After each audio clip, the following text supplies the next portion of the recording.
تعالوا بقى النهاردة نتعلم طريقة العيش بلحمة بطريقتي. طريقة بسيطة جدا وسهلة، مكوناتها كلها موجودة في البيت، والطعم يا جماعة تحفة.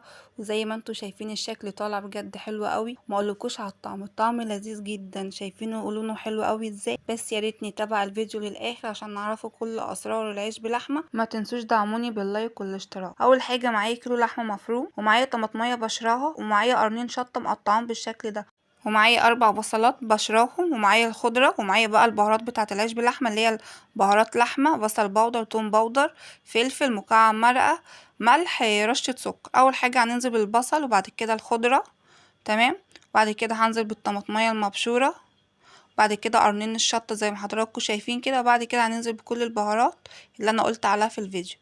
تمام. بعد كده بقى هنقلب كل الخلطة دي في قلب بعض زي ما حضراتكم ما شايفين كده، ونفضل بقى نقلب من تحت لفوق كل الخليط اللي حضراتكم شايفينه ده. وريحه البهارات بجد يا جماعه طالعه حلوه قوي. اول حاجه بقى هنفضل نقلب كده من تحت لفوق، ونقلب كل الخليط في قلب بعض عشان خاطر اللحمه تتشرب من البهارات دي.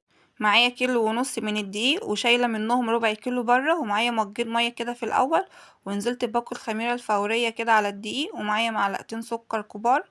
وبعد كده حبايبي بقى معلقة صغيرة من الملح، ده اساسي طبعا عشان ونقلب كله كده في قلب بعضه. تمام. وبعد كده انا معايا بس مؤقت كوبايتين مية، وهنزل كده باول مج من المية، ونفضل بقى نقلب كده على الدقيق في قلب المية لحد ما نشوف ان الدقيق كل ما يحتاج مية نزوده مية حبة بحبة، عشان خاطر تقدري تتحكمي في العجينة متبقاش طرية منك. تمام. لازم تمشي معايا خطوة بخطوة بالطريقة دي عشان تقدري تعملي احلى عيش بلحمة. انا كده نزلت باول مج من المية، بس طبعا لسه العجينة هنا محتاجة طبعا. وهبدأ هنزل بالمج التاني كده، بس مش كله زي ما قلتلك، لازم تنزلي بالمية شوية بشوية.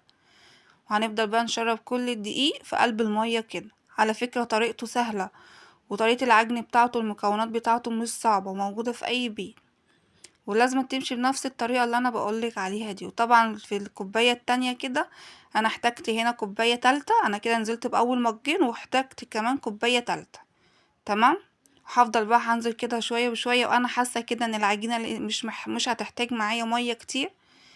تمام. زي ما انتوا شايفين كده العجينة لسه ناشفة شوية، هنزل كمان كده بشوية مية كمان. يبقى كده المية التالت انا ما استخدمتهوش كله.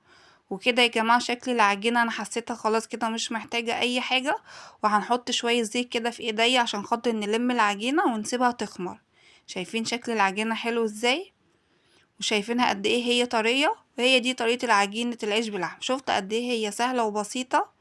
بس كده. بعد كده هنغطي بقى العجينة بأي بفوطة ونركنها على جنب بعد ما تخمر.